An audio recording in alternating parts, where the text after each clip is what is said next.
The Super Nintendo was my first console that I grew up with, and it's still my favourite console to this day. But there's one thing the Super Nintendo was lacking: Rambo games.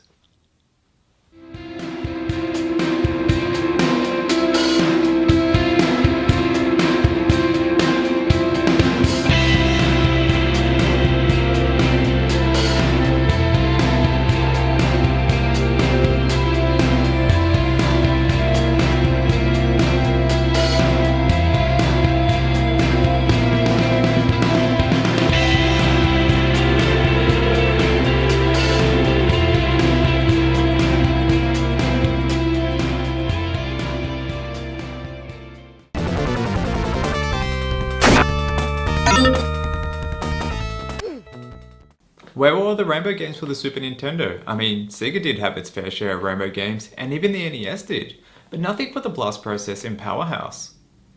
The Super Nintendo did get other movies that were mirrored from Sylvester Stallone's movies, such as Judge Dredd, Demolition Man, and even Cliffhanger. While my mum was in control of what I was allowed to watch, many no Rambo movies for young Matt, plus she was not a fan of Sylvester Stallone's work, I don't think she would have minded if I hired a Rambo game from the video shop. There is one Rambo game that came out for the one console I wish I owned back in the day, and that console is the Sega Mega Drive. For me, the Sega Mega Drive was spoiled with heaps of games containing tons of violence and blood, so it just makes sense that the Mega Drive gets a Rambo game. But, is it any good? Let's find out. Rambo 3's story for the Sega Mega Drive is pretty much played out from the movie Save the Princess. Save Colonel Truman, who's been captured. A basic enough storyline to be my favourite plot in a video game. The game consists of 6 levels with boss fights at the end of each stage. The game plays from a bird's eye view perspective, which is quite different from most gameplay from this era. It kind of plays out like a Contra game. Rambo 3 is basically a mindless shooter. I love to kick back and play mindless games like this. I find them so relaxing. The only gripe I say is all the enemies are the same. I only noticed this while I was putting this review together. The boss battles is where Rambo 3 shines. I love this part of the game and I really wish Sega put this segment to use a bit more, because it's a lot of fun. The bow and arrow is your main weapon in this segment. You have a charger meter with the bow and arrow, but sadly when charging your shot you are motionless. But if you charge your shot all the way you can destroy a helicopter or a tank with one shot. It's pretty cool. The best part of this stage is when Rambo is putting on his red headband before he's about to go into battle. It adds a bit of charm. The worst thing about this stage is the music cuts off during the boss battles. Where did the music go? I would have loved some sort of tune that sounds like I'm under pressure. Like the music in the password section of Predator 2 for the Mega Drive. It would have worked perfectly right here.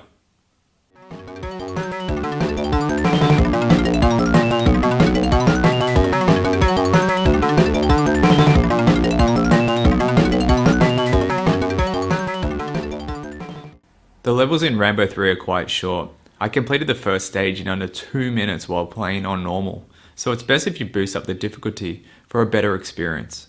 The controls for the game are simple. A chooses the weapon, B allows you to use your knife, and the C button, well, that's Rambo's primary weapon.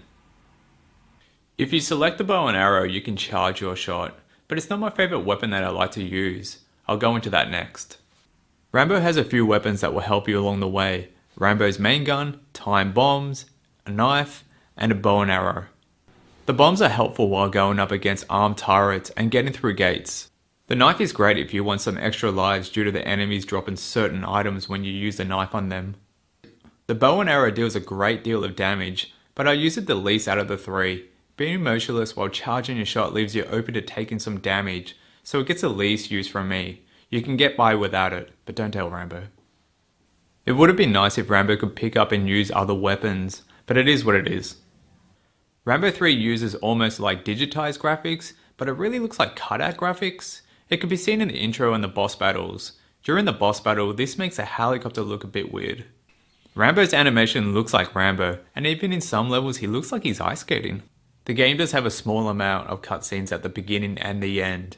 If you beat the game without getting a game over, you will get the true ending. The graphics, well, they're passable. A little bit better than graphics on the NES, but it's okay because this game came out in 1988, so I'll give it a pass. The level design is a little bland. I would have liked some hidden areas instead of being so straightforward. Once you know where to go, it's hard to get sidetracked. I like in one of the levels you need to blow up crates with Sega written on them. Why are you so mad at Sega, Rambo? Cause there needs to be more Rambo games? I understand. The last level can be considered a maze finding Colonel Trotman, but once you locate him, it's the end of the game. The music in the levels are decent enough for me to leave the sound on my TV, but the sound effects from your gun can sound a bit redundant.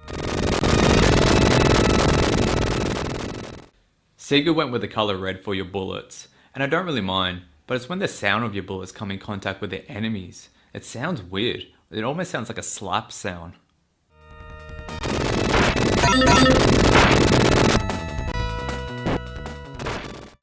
What does sound amazing is the intro for Rambo 3.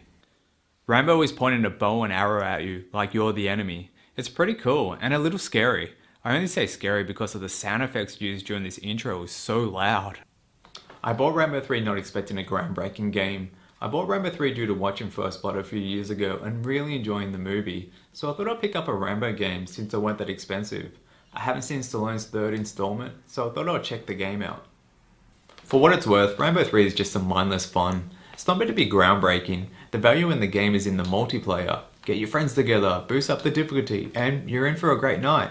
This would have made a great rental back in the day.